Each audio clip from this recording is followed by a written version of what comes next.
จีนอีกแล้ว วันนี้ซื้อมานะจ๊ะซื้อมาอีกแล้วเพิ่มเส้น2 ถุงไปเลยจ้ะแม่จ๋าขอให้หยิบผักเองได้นะจ๊ะเราก็มีใบแมงลักผักกาดดองมีถั่วงอกด้วยแล้วก็มีกระหล่ำใส่ลงไปหมดเลยโอ้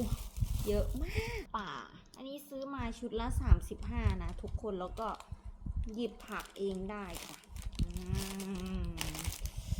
ใส่ลงไปให้หมดคลุกเคล้าให้เข้ากันชิมก่อนอร่อยกินแล้วนะ